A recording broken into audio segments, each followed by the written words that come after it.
If a person needs someone else to protect them, that is not privilege, my dude. That's the opposite. The conservatives made me question my own gender. Like, how progressive of them. Like, bro, you're gonna get severe neck pain. You're gonna break your neck if you don't relax now.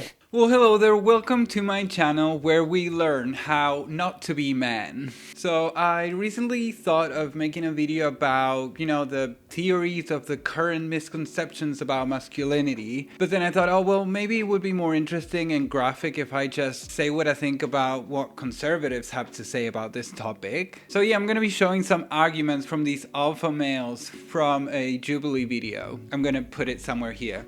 A woman can be in a position of power only by herself, but not in relation to being in a relationship with a man. Because when she's in a relationship with a man, the man has to be the leader. The man has to be the one that's guiding the situation, directing the situation. If it's in any other situation by herself with work, with her friends or whatever, she can do whatever she wants to do. So yeah, he's basically saying women can be powerful, but very far away from me, because the second that you're close to me, I'm gonna start feeling very uncomfortable. So like, tell me how fragile this is. How fragile is it that the second that someone powerful sits next to you, your self-worth starts shaking immediately? What happens is that when it's the opposite, when a woman is leading that man, she usually loses respect for him. When she's in a relationship with a man who is, under her, who's submissive to her in a lot of different situations, then she starts to lose respect for him because she's looking for a man to lead and guide her. And be that source of something to actually look up to. Like, I believe a woman can admire a man, and it's very, very, very healthy. Am I saying that somebody that doesn't do that is not a man? No, I would never.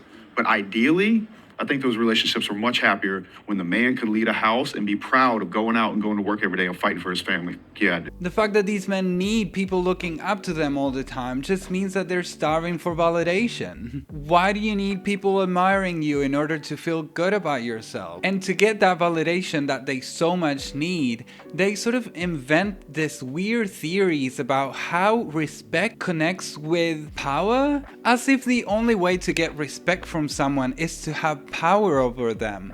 That's pretty much how fear works, if I'm not wrong. Wouldn't you think that honest respect is gained while you're at the same level and there's nothing that you need to demonstrate to the other person? That sounds much better to me. What these men are talking about is control and power dynamics in a relationship, which is quite sick. But in the relationship, yes, sir, I do agree that a man should be the leader, he should be the breadwinner, and he should be the one solving all the problems out in the world and emotionally at home. So you say you want to be the one leading, the only one who works, the only one who solves every single problem, the only one who makes all the decisions. Who do you want to be in a relationship with? A monstera? A chihuahua?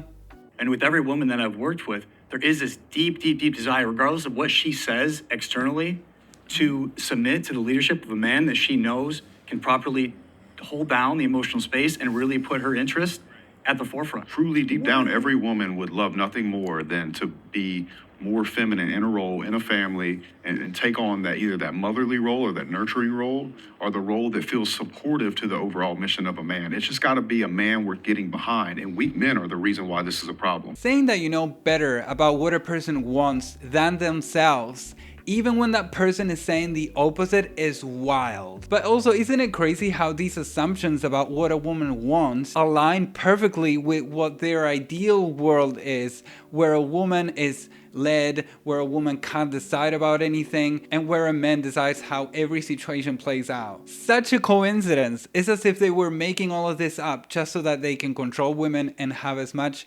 privilege as possible.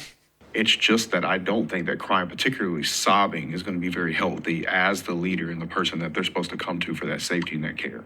But isn't real vulnerability then you're just not being honest, but like, yo, babe, sorry, I had this thing. I left and I cried, but now I'm here to be strong with you. That's real vulnerability. I can't think of a scenario where I'd leave to cry. Yeah, see, but needing feels performative. I'm trying to show you how vulnerable I am. Performative. That's the word that comes to mind every time these men talk. Like, these men's posture is everything. These men just keep yapping about biology and how we should be more natural and more like cavemen were behaving back then, while his posture is the most performative and less natural thing I could ever think of. Like, bro, you're gonna get severe neck pain. You're gonna break your neck if you don't relax now. But yeah, also saying that you can be vulnerable but you shouldn't cry is definitely performative. And kids can definitely see these things. They're not dumb. They know when a father is holding stuff back and putting a facade, and then guess what they do? They copy that behavior. So yeah, keep it up for your kids and not because of your extremely fragile masculinity. Oh no, definitely you're not doing it because of that. So these next clips are from another Jubilee video where there's a discussion between trans men and conservative cis men. There's proper ways to be vulnerable, right? You don't have to break down in front of your family and cry. It's okay to suffer in silence as well. Strong men, I believe, exude the qualities that you guys are referring to. I think the problem is overcorrection, right? Some people believe that men need to cry and lay on the ground and be feminine like women. Yeah, I know, right? It's so annoying. The other day I was just walking down the street and I tripped over one. It happens all the time. They're crying on the floor all the time. It's so annoying. You know, men have it really hard in this world, and they've always had it hard in this world. The wars have been fought by men. They've died in the hundreds of thousands. Men commit suicide more. Men work more the dangerous jobs. You know, if somebody broke in this place right now, who are they going to expect to defend everybody in here? It's going to be the men. If your family fails, they're not looking at your wife. They're not. They're looking at the man. You just said that men shouldn't show emotion or cry, and now you're complaining about men's suicide rate being super high. Like, you're literally digging your own grave when you could be trying to perpetuate different, better types of social construct for men that are actually beneficial to you. How about that? This dude is insane, but also he has the weirdest and biggest obsession with trans men's reproductive organs. Say the weird thing. Yeah, I don't care. It's not going to bother me that you want to. Right. I would know unless I pulled your pants down. Unless I pulled your pants down or something. Say the weird thing. Well, because if I go down, if I see you in your pants, if I see you in your pants, say the weird thing. If we were naked, if I see you in your pants, unless I pulled your pants down, didn't agree with it. But men are not abusive individuals. Men are not to be cowards. Men are to lead their families. And men who do not display that, I don't believe that they are men, in my opinion. It's crazy how these conservatives have all these very set ideas of what a man looks like and what they should do and how they should behave and what they should like. And as a gay man, I never fit in any of those categories.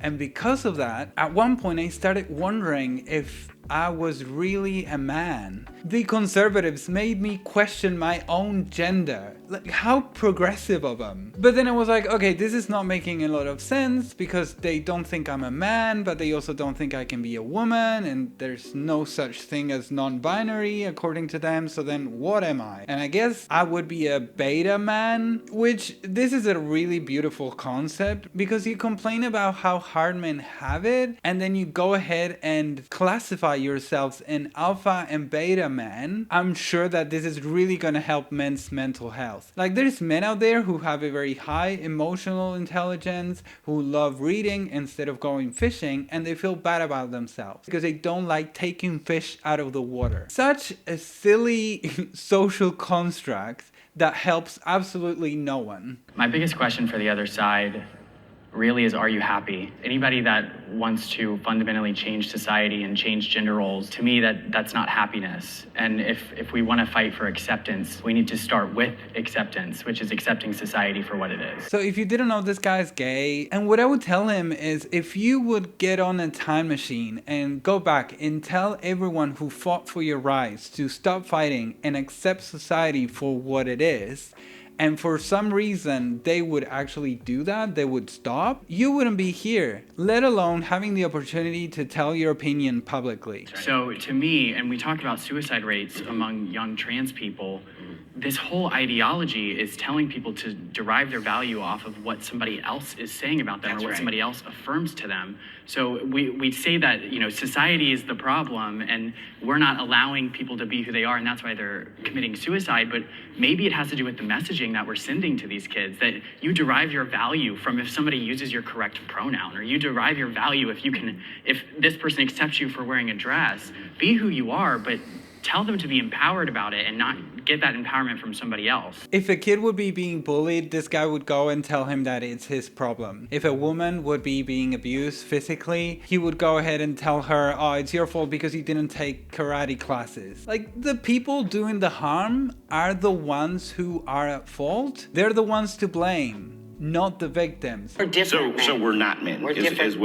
Is exactly what you just said. In my view, you guys are appropriating the gender. You're like, oh no, trans men are threatening my masculinity and they're gonna take it away from me. So you're allowing external factors to dictate how you feel about yourself. And I thought you were telling trans kids to not put their self-worth in what other people have to say about them. And the funny thing is, trans people are not saying anything about you or your identity or your masculinity, and you're already shaking in your boots. Like, imagine what it is for trans kids that are actually being discriminated and you're telling them to be tough? So would you guys agree that there's such thing as female privilege? Oh, sure, 100%. My wife has privilege because she has me. That's right. So she don't have to worry about her Right safety on. because I'm there. If a person needs someone else to protect them, that is not privilege, my dude. That's the opposite. That is a disadvantage. What pisses me off about this is that we as a society, we are free to decide whether we can have the freedom to be however we want to be, or force ourselves to have to be a certain way even when we don't want to. And these guys just keep choosing to lock themselves up. Couldn't be me. Literally couldn't be me. Well, that was a video. Thank you so much for watching. I hope you enjoyed it. Please let me know in the comments what you thought about all these arguments, and if you identify with any of them. Please leave it a like and subscribe as always. I'm sorry that I haven't posted in such a long time.